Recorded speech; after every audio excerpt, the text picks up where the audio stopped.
আপনি মনে করলেন মালাকুল মউত একজন আব্দুর রাজ্জাক সাহেব। মালাকুল মউত জান কবজ করার জন্য মানুষের মাথার পাশে বসে। তা আমাদের বাড়িতে এসেছেন, তাহলে আর এক বাড়িতে লোক এই সময়ে মারা যাচ্ছে কিভাবে? 1 মিনিটের মধ্যে সারা পৃথিবীতে এত মানুষকে তিনি মারেন কিভাবে? মালাকুল মউত একজন ফেরেশতা, যাকে আপনারা বলছেন আজরাইল। আজরাইল নামটা ভালো হয়নি, এটা ফার্সি নাম, এটা গালির মধ্যে চলে গেছে।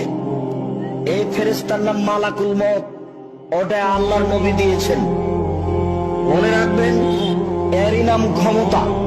আল্লাহ যদি মালাকুল মউতকে বলেন যে মালাকুল মউত চোখটা খুলে বন্ধ করতে যত সময় লাগছে, এই সময়ের মধ্যে সারা পৃথিবীর মানুষকে মারতে হবে, মালাকুল মউত সারা পৃথিবীর মানুষের মাথার পাশে বসে মানুষের আত্মা বের করবেন এই চোখের পলকের মধ্যে। তার নাম ক্ষমতা।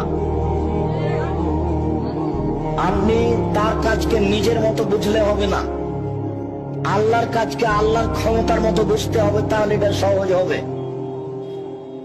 প্রত্যেকটা রশির সাথে থাকবেন 70,000 ফেরেশতা, টেনে হেঁচড়ে বিচারের মাঠে জাহান্নামকে নিয়ে যাওয়া হবে। অবাক কথা যে জাহান্নাম কথা বলতে পারে। তাহাজ্জুদ